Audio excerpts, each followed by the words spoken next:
हैं। दत्तात्रेय होसबोले जो कि आरएसएस के सर कार्यवाहक हैं, उन्होंने 25 जून 2025 के दिन एक स्टेटमेंट दिया और वो स्टेटमेंट था कि इमरजेंसी आज जो 50वीं अपनी एनिवर्सरी मना रही है, उस इमरजेंसी के दौर में संविधान की प्रस्तावना में दो शब्द जोड़े गए थे, सोशलिस्ट और सेक्युलर। चूंकि वो आपातकाल के दौरान जोड़े गए थे, इन शब्दों को संविधान में नहीं होना चाहिए, प्रस्तावना में नहीं होना चाहिए। आपने ये बात बोली, आएंगे इस पर भी, कौन है ये, क्या बात थी, किस तरह से थी। इनकी बात के बाद में विपक्ष की तरफ से बयान आने शुरू हुए। विपक्ष की तरफ से बयान आए तो सत्ता पक्ष की तरफ से भी बयान आने लगे। दोनों के बयानबाजी फिलहाल हेडलाइन बन चुकी हैं और हेडलाइन में अब चर्चा यह होने लगी है कि क्यों ना इन दोनों शब्दों को हटा दिया जाए। हम दोनों इन शब्दों को हटा सकते हैं या नहीं हटा सकते हैं, इस पर भी चर्चा करेंगे, लेकिन शब्दों को भी समझेंगे कि आफ्टर ऑल इन शब्दों से आपत्ति क्या है। इसके साथ साथ सरकार के साथ साथ उपराष्ट्रपति का भी इस विषय पर बयान आ गया। सबके बयानबाजी चल रही है तो कांग्रेस इस बात पर अपनी तरफ से टिप्पणी करने आ गई कि अब देखो इनका असली चेहरा उजागर हो गया आरएसएस का, कि ये क्या नहीं चाहते हमारे संविधान में। ये सारी बातें सत्ता पक्ष और विपक्ष के बीच में बहस बनकर आ गई। इस बीच में राहुल गांधी जी का स्टेटमेंट आता है कि अब आरएसएस का नकाब उतर गया है, वे समानता और धर्मनिरपेक्षता और न्याय की बात केवल करते हैं, संविधान में अगर इन्हें दिखता है तो वो इन्हें चुभता है। इस बात पर फिर मल्लिकार्जुन खड़गे जी का भी बयान आ गया, जो सीपीआईएम है उनका भी बयान आ गया, समाजवादी पार्टी जिसके नाम में ही समाजवाद है उनका भी जिक्र आ गया। सब लोग अपने अपने तरीके से अपनी अपनी राय रखने आ गए। मतलब इस समय जो कॉन्स्टिट्यूशन के साथ, और मेरा मानना यह है कि अभी लोकसभा का संविधान मानसून सत्र शुरू होने वाला है, संसद का मानसून सत्र शुरू होने वाला है, ऐसे में यह उस समय बहुत ही बेहतरीन बहस के रूप में निकल कर आएगा।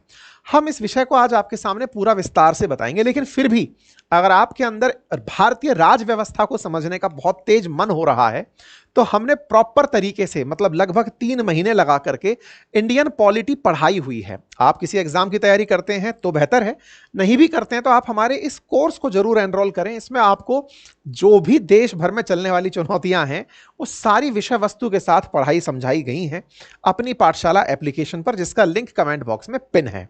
हमारे अपनी पाठशाला के हैंड रिटन नोट्स जो हम क्लास में पढ़ाते हैं, जो यहाँ पढ़ाया गया है, वो पूरा लिखित में नए कंटेंट के रूप में उपलब्ध हो चुका है, नई तारीखों से अपडेट होकर नए संविधान संशोधन सभी तरह से अप टू डेट, यानी कि अभी 1 महीने पहले तक के जो एग्जाम्स हैं उन तक के अपडेट के साथ नए नोट्स हमारे आ चुके हैं। प्री बुकिंग इनकी जारी है और ऐसे में इनके साथ साइंस की वनडे एग्जामिनेशन की किताब हम लोग आपके साथ में कॉम्प्लीमेंट्री गिफ्ट में दे रहे हैं अगर आप बुक करते हैं तो। चलिए साहब, तो शुरू करते हैं सारी विषय वस्तु को सिलसिलेवार तरीके से। आपातकाल देश के अंदर इंदिरा गांधी जी के द्वारा 1975 से लेकर 1977 के बीच में जो लगा, जो लगभग 21 महीने तक चला, उसी के ऊपर यह सारी बहस शुरू हुई है। असल मायने में अभी आपातकाल के 50 साल पूरे हुए थे। 25 जून 1975 से 25 जून 2025, 50 साल के पूरे होने पर इस विषय पर बहस देश के अंदर शुरू हो गई, शुरू हुई और चर्चाएं निकलकर आने लगी कि आपातकाल के दौरान इंदिरा गांधी जी ने संविधान में ये जो शब्द जोड़े थे, हमने पिछले साल भी जब आपातकाल पर चर्चा हुई थी तब इस पर सेशन किया था, तो चर्चाएं शुरू होने लगी कि आपातकाल के दौरान संविधान में कुछ चीजें जबरन थोप दी गई, उन्हें हटाया जाना चाहिए। और उन सब शब्दों पर देश में इसलिए खुले मंच से चर्चा होनी चाहिए कि जब देश आपातकालीन स्थितियों में है तो वो तो तानाशाही जैसी स्थिति हो गई, उस समय संविधान में अगर कुछ भी जोड़ा गया है तो वो देश हित में कैसे हो सकता है। इस बात को लेकर के बयानबाजी होना शुरू हुई। कहां से शुरू हुआ? शुरू हुआ आरएसएस के सर कार्यवाहक दत्तात्रेय होसबोले जी के बयान से। इन्होंने कहा कि आपातकाल के दौरान संविधान में 2 शब्द धर्मनिरपेक्षता और समाजवाद जोड़े गए जो मूल प्रस्तावना का हिस्सा नहीं थे। बाद में इन शब्दों को हटाया भी नहीं गया, इस पर कोई चर्चा नहीं हुई। क्या ये शब्द रहने चाहिए या नहीं, इस पर चर्चा होनी चाहिए। डॉक्टर अंबेडकर के संविधान में ये शब्द नहीं थे। आपातकाल के दौरान देश में कोई कार्यशील संसद नहीं थी, कोई अधिकार नहीं थे, कोई न्यायपालिका नहीं थी, फिर भी ये 2 शब्द जोड़े गए, इसलिए इस मायने पर चर्चा होनी चाहिए। आपने चर्चा के बारे में बात की कि चर्चा होनी चाहिए। अब दत्तात्रेय होसबोले जी किस पद पर हैं तो ऐसे समझिए, जो राष्ट्रीय स्वयंसेवक संघ है, दैट इज आरएसएस, उसके अंदर टॉप हायरार्की में आते हैं मोहन भागवत जी। मोहन भागवत जी के बाद में जो दूसरे व्यक्ति हैं आरएसएस के अंदर, उनका नाम दत्तात्रेय होसबोले जी है। ठीक है साहब। आपने 26 जून के अंदर दिल्ली में हुई अपनी एक कार्यशाला में यह वाली बात कही और 50 साल पूरे होने पर उनके द्वारा यह बात कही गई। अब ये जो बात है इसको समझने से पहले थोड़ा सा हम प्रस्तावना समझते हैं, प्रस्तावना के साथ साथ इन शब्दों को भी समझने का प्रयास करते हैं। चलिए तो शुरू करते हैं कि प्रस्तावना होती क्या है। साथियों, इसको समझने के लिए मैं थोड़ा सा व्यवहारिक तरीके से आपके साथ बातचीत को रखूंगा ताकि आप इस बात को समझ पाएं, ये मान करके कि आप हमारे इंडियन पॉलिटी के बैच में बैठे हुए हैं। तो चलिए वहीं से शुरू करते हैं। कुछ ऐसा करते हैं, मान लीजिए कि आपको अपने घर में कोई बड़ा आयोजन करना है। बड़ा आयोजन करना है तो आयोजन से पहले आप लोग तैयारी करते हैं कि हमें क्या क्या करना है। इसके लिए आप बैठ करके अपनी तरफ से प्लानिंग करते हैं। प्लानिंग में लिखा जाता है कि हम लोग, मान लीजिए कि एक बड़ा आयोजन करना है, बहुत सारे लोगों को इनविटेशन देना है, भोजन पर बुलाना है, तो आप लोग पहले तय करते हैं कि किन किन को बुलाना है, हलवाई कहां से आएगा, शामियाना या टेंट हाउस कहां से आएगा, पानी की व्यवस्था कैसे होगी, कचरा प्रबंधन कैसे होगा, रास्ता कैसे ठीक होगा, रिलेटिव्स जो आएंगे उनको गिफ्ट में क्या देना है, उनसे गिफ्ट क्या लेना है। एक छोटा सा उदाहरण जो कि आप रिलेट कर पाएं ताकि आप इस बात को आज रिलेट करके समझ सकें। जब हम कोई कार्यक्रम करते हैं तो कार्यक्रम से पहले हम प्लानिंग करते हैं और उस प्लानिंग में हर एक बात कि हलवाई फलानी जगह का होगा, मिठाई की दुकान, मिठाई यहां से आएगी, टेंट यहां से आएगा, सब बातें भी मेंशन करते चलते हैं। अगर आप एक कुशल प्रबंधक हैं तो आप अपने द्वारा पहले अपने कार्यक्रम का पूरा उद्देश्य भी लिखते हैं कि हमें अल्टीमेटली चाहिए क्या। अगर यह कार्यक्रम आयोजित हो रहा है तो हमें चाहिए कि यह सक्सेसफुली कंप्लीट हो। अगर हमारे घर के अंदर शादी का कार्यक्रम है तो सारे रिश्तेदार इसमें आए, कोई भी नाराज ना हो, परेशान ना हो, उद्देश्य लिखते चलते हैं। ऐसे ही भारत का संविधान, अब आप पूछेंगे शादी से भारत के संविधान को रिलेट कर रहे हो, आप ऐसे समझो, हम लोग अपने जब किताबें लिखते हैं, किताबें निकालते हैं, नोट्स बनाते हैं, तो हमारी अपनी टीम से कुछ डिस्कशंस होते हैं। उसमें बताया जाता है कि देखो, अपने जब हम नोट्स लिख रहे हैं तो यह तय किया जाए कि कोई भी चीज जबरदस्ती ना डाली गई हो। दूसरा, सिलेबस से इतर कुछ भी ना हो, कंटेंट टू द पॉइंट हो, अप टू मार्क हो। यह तय हो कि इसमें कोई तथ्यात्मक त्रुटि ना हो, कंटेंट को कईयों बार पढ़ा जाना सुनिश्चित किया गया हो, मैप को बहुत ध्यान से लगाया गया हो। यह कुछ बात है जो हम पहले लिखकर चलते हैं। अर्थात अगर कोई बच्चा मेरी बुक पढ़ रहा है तो उसे पहले से ही यह पता हो कि हमने इसे अप टू डेट बना दिया है, इसमें सारी चीजें अपडेट करके लिखी गई हैं, तथ्यात्मक रूप से सही हैं, ये पहले ही हमने अपनी टीम के साथ साझा कर दिया होता है। अब सर ये बातें क्यों की गई हैं आपके द्वारा, अब उस पर चलते हैं। भारत का संविधान लिखा जाना था, अंग्रेज देश छोड़कर जा रहे थे, अंग्रेज देश छोड़कर जा रहे थे, हम इस देश को कैसे चलाएंगे, इस बात के लिए संविधान सभा द्वारा एक रूल बुक लिखे जानी थी।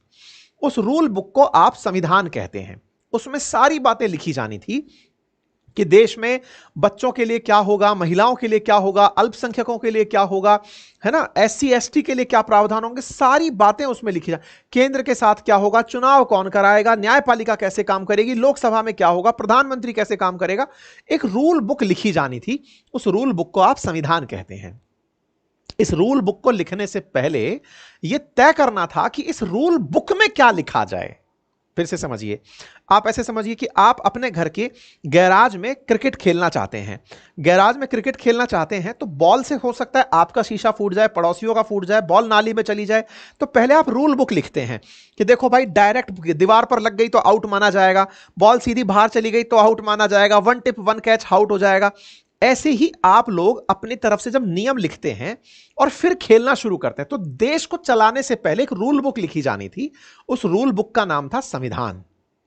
इस संविधान को लिखने के लिए संविधान सभा की बैठक बुलाई गई और उस बैठक में जवाहरलाल नेहरू जी के द्वारा दिसंबर 1946 में, तारीख 13 दिसंबर थी, उस समय पर अपने द्वारा एक प्रस्ताविका, एक उद्देशिका रखी गई। उसमें यह कहा गया कि हम कैसा संविधान यानी कि कैसी रूल बुक बनाना चाहते हैं जिससे इस देश को आगे चलाया जा सके।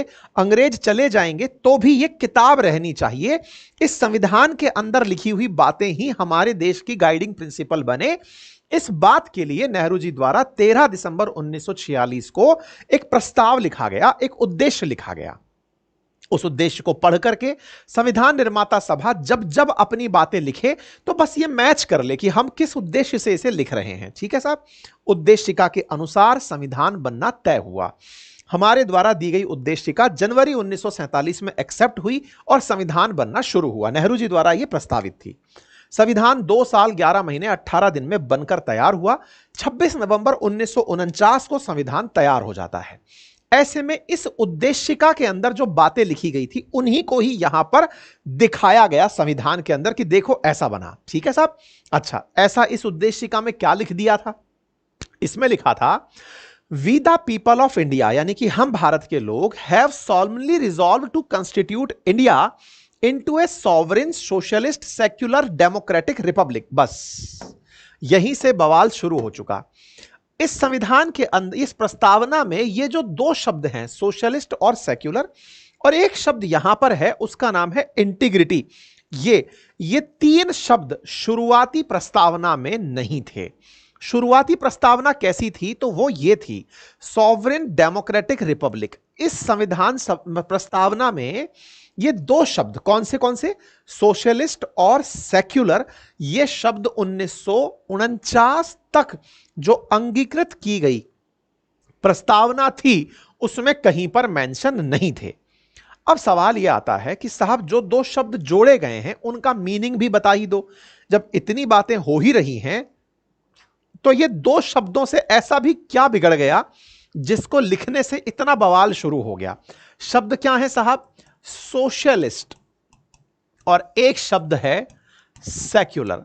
अब इनको भी थोड़ा सा समझ ही लेते हैं, एक एक करके दोनों पर थोड़ा सा समय दे लेते हैं। सबसे पहले बात करते हैं सोशलिस्ट के बारे में। समाजवाद। समाजवाद को आसान रूप से समझें तो यह समझिएगा, एक ऐसा वाद जिसमें समाज की प्राथमिकता हो। सर ये तो बहुत अच्छी बात है। समाज की प्राथमिकता से हो से मतलब क्या है? इनको किन से अलग मानने का प्रयास किया गया है? असल मायने में दुनिया में जब हम लोग आजादी की लड़ाई लड़ रहे थे उस समय एक और लड़ाई चल रही थी विचारधारा की, और वो विचारधारा थी साम्यवाद की, और वो विचारधारा थी पूंजीवाद की। साम्यवाद और पूंजीवाद, इनमें से एक को कहा जाता है कम्युनिज्म और एक को कहा जाता है कैपिटलिज्म। ये 2 विचारधाराएं उस समय पर लड़ाई लड़ रही थी। क्या क्या था इन दोनों के थॉट प्रोसेस में? थॉट प्रोसेस में कम्युनिज्म कहता था, साम्यवाद कहता था कि शासन सर्वहारा वर्ग का होना चाहिए। अब ये सर्वहारा का मतलब क्या है?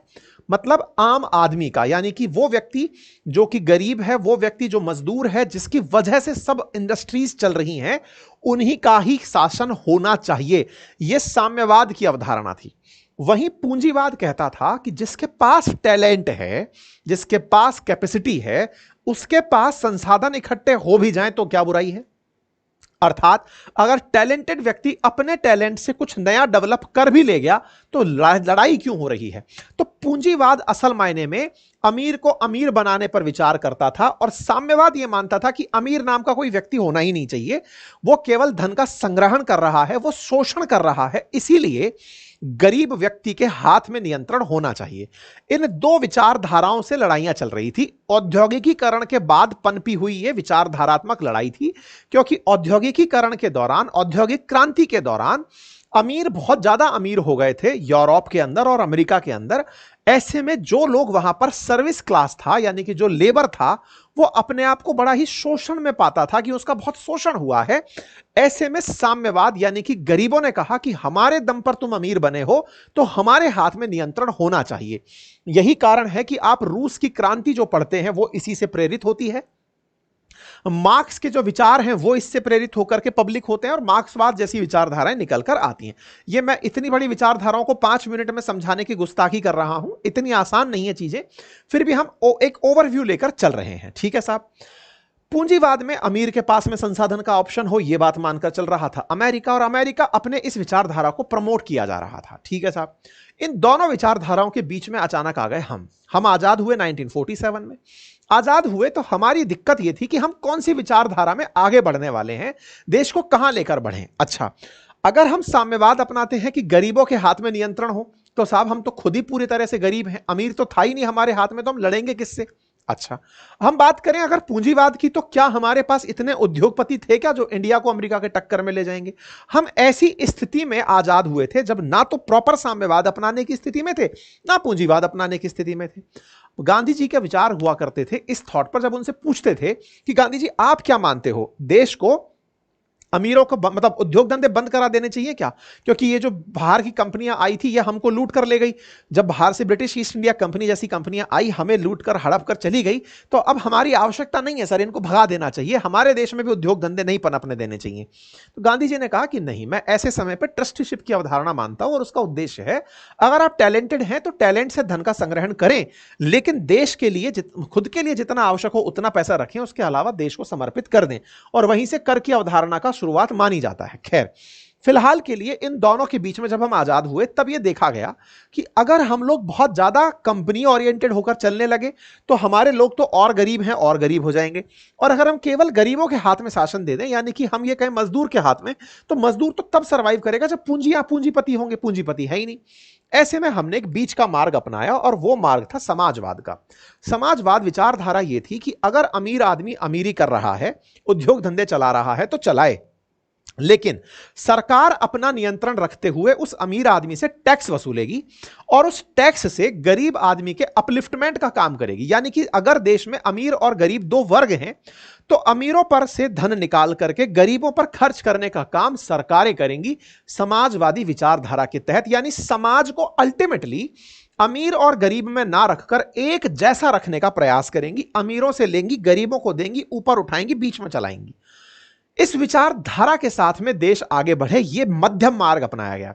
वास्तविकता यह है कि दुनिया का अब कोई भी देश ना तो ट्रू सेंस में साम्यवादी है और ना ही ट्रू सेंस में पूंजीवादी है। अब लगभग सभी देश समाजवादी हैं, लेकिन मूल्यों में वो इस बात को लिखते नहीं है कि हम समाजवादी हैं, क्योंकि सबको लगता है कि या तो वो एक्सट्रीम एंड पर कभी पूंजीवादी बनेंगे या कभी साम्यवादी बनेंगे। ये थॉट देशों के बीच में खुली छोड़ दी जाती है। आप अपना फेट डिसाइड करें, आने वाले समय में देश क्या चाहेंगे। उदाहरण के रूप में बताता हूं, जिस समय विचारधारा की लड़ाई चल रही थी, सोवियत रूस खुद को लेकर चल रहा था साम्यवाद का प्रवर्तक और अमेरिका लेकर चल रहा था पूंजीवाद का प्रवर्तक। 1991 तक सोवियत रूस साम्यवाद की ही धारणा की पालना कर रहा था, लेकिन 1991 में सोवियत रूस का विखंडन होता है और 21 देश बनकर आते हैं, 15 देश बनकर आते हैं, माफी चाहूंगा, फैक्चुअली आई एम रॉन्ग, देश बनकर आते हैं। और सोवियत रूस का जो ये टूटना होता है, उस दिन से रूस जो बनकर आया उसने पूंजीवाद अपना लिया और उसने साम्यवाद छोड़ दिया। यानी कि समय तय करता है कि देश कौन सी विचारधारा में आगे बढ़ेगा। ठीक है, अब जब हम यहां पर ये दो बातें कर रहे हैं तो चर्चा है कि भारत ने क्या अपनाया। भारत ने अपनाया सोशलिस्ट होना। जब भारत ने सोशलिस्ट होना अपनाया तो जो हमारा मूल संविधान था उसमें यह बात क्यों नहीं लिखी गई। अगर हम साम्यवादी हम लोग अगर समाजवादी होना अपना रहे थे तो यह प्रियम्बल में क्यों नहीं लिखी गई। आंसर था उस समय की अंबेडकर साहब के द्वारा दी गई जानकारी में। असल में हमारी संविधान सभा के अंदर इस बात का जिक्र हुआ। संविधान सभा के अंदर केटी शाह नाम के जो हमारे संविधान सभा के सदस्य थे, प्रोफेसर साहब ने यह बात कही कि क्यों ना हम समाजवाद को हमारी प्रस्तावना में लिख दें। तब अंबेडकर साहब ने यह कहते हुए टोक दिया था, और इसके पूरे डॉक्यूमेंट्स भी हैं जो हम आपको दिखाएं। ये रहे वो डॉक्यूमेंट्स, डिबेट के डॉक्यूमेंट्स हैं ये, जो कि संविधान सभा के अंदर डिबेट हुई। उसके टाइटल्स हैं ऑनरेबल डॉक्टर BR अंबेडकर साहब के। संविधान सभा में अंबेडकर साहब ने कहा कि अगर हम अपनी प्रस्तावना में यह लिख दें कि हमारा देश सोशलिस्ट बनना चाहता है, तो हम आज से ही हमारे संविधान के दर्शन में यह कह देंगे कि हमारा तो अल्टीमेट गोल ही सोशलिस्ट रहना है। क्या पता आने वाला समय लोगों को पूंजीवाद की तरफ ले जाए। अंबेडकर साहब का उस समय का थॉट प्रोसेस देखिए। उस समय वो इस बात को इस तरह से रखे कि क्या पता आने वाला समय देश को साम्यवाद की तरफ ले जाए। हम ये कैसे कह दें कि ये जो रूल बुक लिख रहे हैं हम इसी से चलना है, आने वाले समय पर लोगों की थॉट का हम सम्मान नहीं करेंगे। हम कैसे इस बात को प्री डिफाइन कर दें कि लिख दो इसमें कि हम सोशलिस्ट होंगे। नहीं लिख सकते, आने वाला समय तय करेगा कि देश को किस दिशा में जाना है। अंबेडकर साहब ने यह बात उस समय कही। यही कारण है कि उस समय की जो पहली प्रस्तावना थी उसमें सोशलिस्ट चीज नहीं थी। अब आते हैं दूसरे टर्म पर। एक टर्म और था जिसका नाम था सेक्युलर।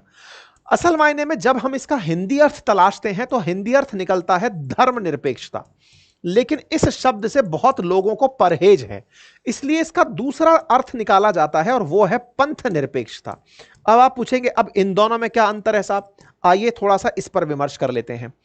धर्मनिरपेक्षता यानी कि धर्म के अंदर कोई भी कोताही नहीं, या फिर आसान में कहें कि देश का कोई धर्म नहीं होता, यह धर्मनिरपेक्ष है।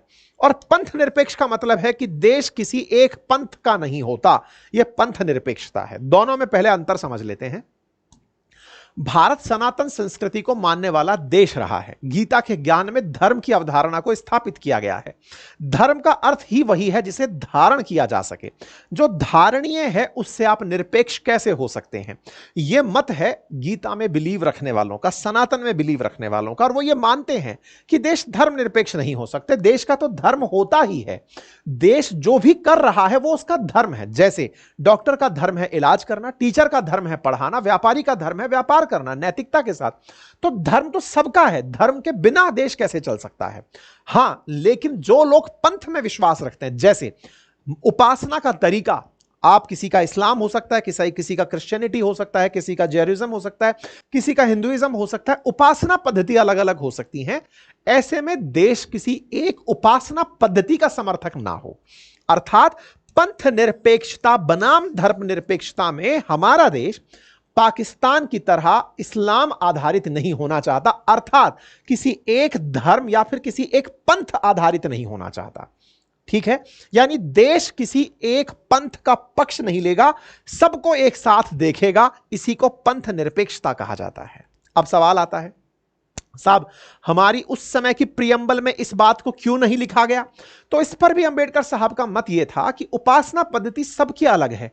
अगर हम इस बात को मेंशन करते हैं तो इस बात को बड़ा बना देते हैं। बड़ा बनाने की इसलिए जरूरत नहीं है क्योंकि हमारे संविधान के अंदर मूल अधिकारों में धार्मिक स्वतंत्रता का मूल अधिकार दिया गया है। जब मूल अधिकारों में वो चीज दी गई है तो हम इस बात को आगे लिख करके ये जताने का क्यों प्रयास कर रहे हैं कि हम ये बनना चाहते हैं? हम तो मूलतः यही हैं, हम बनना चाहते हैं कह करके हम ये दिखाते हैं कि हम पहले ऐसे नहीं थे, हम ऐसा बनना चाहते हैं। अगर मैं ये कहूं कि अंकित अवस्थी आप क्या बनना चाहते हो, मैंने कहा सिक्स पैक वाला एकदम बिल्कुल फिट बॉडी शरीर बनना चाहता हूं, मतलब आप इस समय फैमिली पैक हो, वहां से आपको सिक्स पैक जाना है, ये बनना चाहते हो। अब अगर आप ऑलरेडी सिक्स पैक हो तो आप फिर कहोगे नहीं ना कि हमें सिक्स पैक बनना है। प्रस्तावना क्या है? आप प्रस्तावित कर रहे हो कि हमें बनाना क्या है। हमारा देश तो ऑलरेडी ही पंथ निरपेक्ष तरीके से ग्रो कर रहा है। थॉट प्रोसेस हमारा शुरुआत से यही रहा है। लिखना क्यों? लिख करके आप हमें नीचा ले जाते हो, आप हमें यह दिखाते हो कि नहीं ये था, अब इससे यह बनना है। नहीं, हम थे ही ऐसे। इस वजह से इन दो शब्दों को अंबेडकर साहब ने प्रस्तावना में डालने से इनकार कर दिया। अब ये उस समय तो डला नहीं साहब, लेकिन फिर क्या हुआ? हमारे देश में लगा आपातकाल। कब लगा साहब आपातकाल? 1975 के अंदर आपातकाल लगा। उसकी अपनी कहानी है, उस पर हमने ऑलरेडी एक सेशन और ऑलरेडी पुराना डाला हुआ है, आप उसको देख सकते हैं। ऐसे में अच्छा, इस बात के ऊपर भी कई बार बहस छिड़ती है कि नेहरू जी सहमत थे या नहीं। तो नेहरू जी सहमत थे उस समय के अंबेडकर साहब के विचारों से। ठीक है साहब।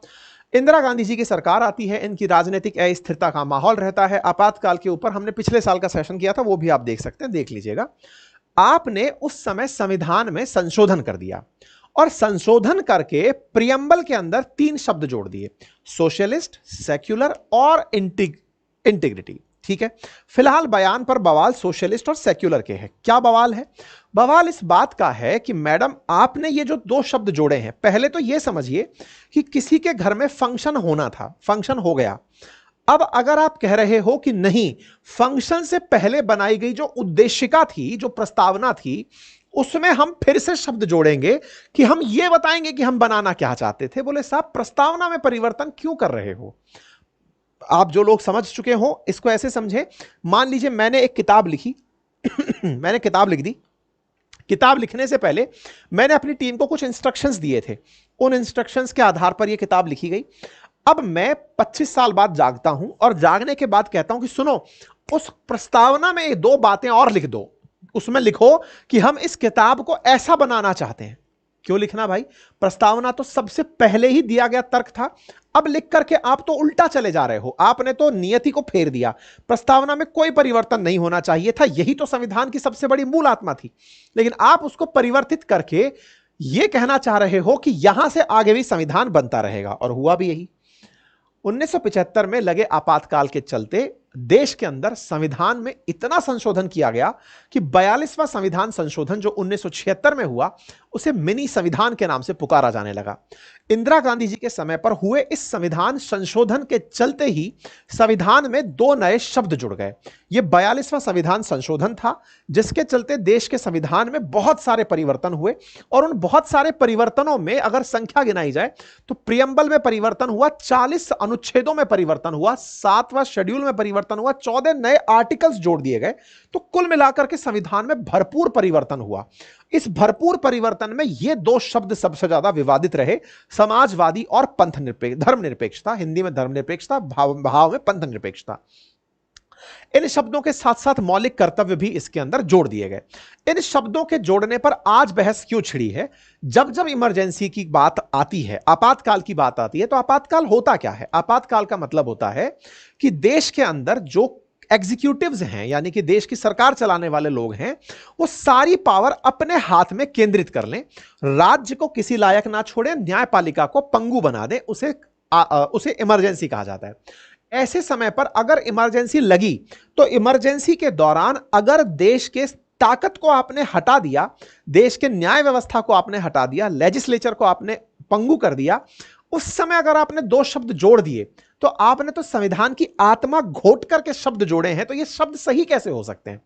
दत्तात्रेय होसबोले साहब का कहना है कि आपातकाल के दौरान जुड़े इन शब्दों पर बहस तक नहीं हो पाई, कम से कम अब चर्चा तो कर लो कि ये शब्द जोड़ने ठीक थे या नहीं थे। तो इन शब्दों के ऊपर फिलहाल चर्चाएं हैं।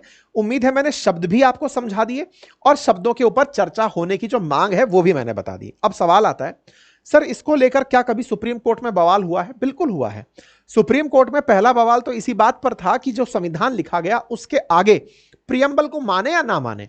शुरुआत में बेरूबारी केस में तो ऐसा तक हुआ कि सुप्रीम कोर्ट ने कहा कि प्रियम्बल पार्ट नहीं है संविधान का। जब संविधान का भाग नहीं है, इस बात को लेकर बड़ी बहस छिड़ी साहब। आपने किताब लिखी, उस किताब को लिखने का उद्देश्य सुप्रीम कोर्ट ने मानने से इनकार कर दिया कि नहीं नहीं नहीं, इस पेज को मत चिपकाओ, अब संविधान बन तो गया। कोई बात नहीं साहब। फिर लोगों ने संविधान के अंदर सुप्रीम कोर्ट में जाकर कहा कि माननीय, जिन्होंने संविधान बनाया है वो संविधान सभा के लोग आने वाले समय में जिंदा नहीं बचेंगे, हो सकता है उनमें से कुछ ही लोग जीवित रहें। फिर आपको कौन बताएगा कि हमने संविधान क्यों लिखा, इस संविधान के पीछे का उद्देश्य क्या था? फिर सुप्रीम कोर्ट को याद आया कि अरे हाँ यार, अगर हमसे उद्देश्य का हट गई तो हम संविधान के बनाने का ऑब्जेक्टिव तो भूल ही जाएंगे, ऑब्जेक्टिव रेजोल्यूशन तो हमारे पास से मिस हो जाएगा। तो इसी ऑब्जेक्टिव रेजोल्यूशन को केशवानंद भारती मामले में 1973 में सुप्रीम कोर्ट ने मान्यता दी और कहा कि नहीं नहीं नहीं, इसको संविधान का उचित अंग बनाया जाए। और इस बात को 1995 के अंदर फिर से दोहराया गया और कहा गया कि यह संविधान का एक अभिन्न अंग है, इसे मान लिया जाना चाहिए। ठीक है साहब। कुल मिलाकर के आज के समय पर बहस क्यों हो रही है वो मैंने आपको बता दिया। अब बड़ा सवाल यह आता है कि जब सुप्रीम कोर्ट ने इसका अभिन्न अंग मान लिया है तो आज की स्थिति में क्या इसे हटाने को लेकर चर्चाएं चल रही हैं? क्या इसे हटाया जा सकता है? तो देखिए, हटाना है या नहीं हटाना है, यह काम होता है संसद का। संसद के द्वारा अनुच्छेद 368 का उपयोग करके संविधान संशोधन किया जा सकता है। संविधान संशोधन करने के लिए प्रस्ताव किसी भी सदन में आ सकता है, लोकसभा और राज्यसभा से उसे नियत मत से पास होकर के राष्ट्रपति के पास जाना होता है। अगर राष्ट्रपति उसे परमिट करता है तो संविधान संशोधन हो जाता है। बड़ा सवाल यह है कि क्या सुप्रीम कोर्ट ने इनको हटाने के बारे में कभी कुछ कहा है? सुप्रीम कोर्ट ने कहा है जिस तरह से संशोधन पहले हो चुका है, संशोधन बाद में भी हो सकता है, लेकिन याद रहे कि संविधान के मूल ढांचे से छेड़खानी ना हो। ये जो बेसिक स्ट्रक्चर प्रिंसिपल है, ये बड़ा इंटरेस्टिंग है। सुप्रीम कोर्ट ने 1973 में केशवानंद भारती वाद में ये कहते हुए अपनी तरफ से आदेश दिया कि संविधान की कभी भी मूल ढांचे पर वार नहीं होना चाहिए। संविधान का मूल ढांचे में समाजवाद और धर्मनिरपेक्षता जैसे जो शब्द हैं, ये मूल ढांचे का हिस्सा बना दिए गए, इस पर वार नहीं होना चाहिए। तो देखना होगा कि मूल ढांचे पर वार ना होने की जो सुप्रीम कोर्ट का आदेश है, क्या प्रियम्बल से ये 2 शब्द हटाते ही वो भाव खत्म हो जाता है? इंटरेस्टिंग बात यह है कि जिन लोगों का तर्क होता है कि धर्मनिरपेक्षता और समाजवाद जो है वो हमारे संविधान के ऑलरेडी अंग हैं, संविधान के अंदर ऑलरेडी जो हमारे आर्टिकल्स हैं वो इस बात को जस्टिफाई करते हैं। आज आर्टिकल 39 अगर हम डीपीएसपी में उठाते हैं तो वो समाजवाद की व्याख्या कर रहा होता है। आर्टिकल 25, 26, 27, 28, 29 उठाते हैं तो वो हमारे देश में पंथ निरपेक्षता की बात दोहराता है। 25, 26, 27, 28 हमारे देश में पंथ निरपेक्षता की बात करता है। आर्टिकल 38, 39 आज हमारे संविधान के अंदर समाजवाद की बात करता है। तो ऐसे में जब दो आर्टिकल ऑलरेडी एग्जिस्ट करते हैं जिनसे ये थॉट प्रूव होती है, क्या थॉट प्रूव होती है कि देश किस तरह से आगे बढ़ेगा, तो फिर इसे लगाए रखने की जरूरत क्या है। खैर, अब मैंने आज आपको जो भी कंटेंट दिया, बहुत सारे समय में बहुत सारा कंटेंट देने का प्रयास किया है। इनमें से हो सकता है कुछ बातें आपके समझ में ना आई हो, तो सेशन को स्लो स्लो करके सुन लीजिएगा, और कुछ बातें बहुत आसानी से समझ में आ गई हो तो 1.5x पर समझ लीजिएगा। ठीक है साहब, फिलहाल के लिए इतना ही। प्रयास सिर्फ इतना यह बताने का कि बहस क्या है, इसको हटाने को लेकर के किस तरह की बहस छिड़ी पड़ी है, पंथ निरपेक्षता, धर्म निरपेक्षता क्या है, समाजवाद क्या है, देश को क्या अपनाया जाना चाहिए, शब्द के रगे रहने से दिक्कत क्या है, क्योंकि एक पक्ष तो यह भी कहता है कि शब्दों से दिक्कत क्या है, देश तो चल वैसे ही रहा है, तो फिर दूसरा पक्ष कहता है जब चल ही रहा है तो लिखने की जरूरत क्या है, ये तो तानाशाही के समय के शब्द हैं। वाद विवाद है, देश में विमर्श हो रहा है, शब्द अच्छे हैं, आपने भी समझ लिए। देखते हैं संसद के अंदर हमारे ज्ञानी सांसद इस पर किस तरह की चर्चा करते हैं। फिलहाल के लिए इतना ही। जानकारी पसंद आई हो तो साथियों से साझा करें, चैनल पर नए हैं तो सब्सक्राइब कर लें, और हां, यदि आपको इस तरह के विषय में रुचि आती है तो जाइए अपनी पाठशाला पर, इससे भी कहीं बेहतरीन कंटेंट मैंने आप लोगों को यहां पर डिटेल में समझाया हुआ है, पूरे 1 साल की वैलिडिटी के साथ आप उसे एक्सेस कर सकते हैं। और जो यहां पढ़ाया गया है वो हिंदी इंग्लिश दोनों में उपलब्ध है, वो पूरा handwritten notes up to date आ चुका है, नया लॉन्च हो चुका है, जिसे आप ऑर्डर कर सकते हैं अपनी पाठशाला एप्लीकेशन से। हमारे हैंड रिटन नोट्स जो मैंने आपको बोले ये सब लिखित में उपलब्ध हैं, आप इन्हें एक्सेस कर सकते हैं। और अभी लेने पर, अगले 7 दिन में इस ऑफर का लाभ लेने पर आपको साइंस की बुक इसके साथ फ्री में उपलब्ध कराई जा रही है। Thank you so much.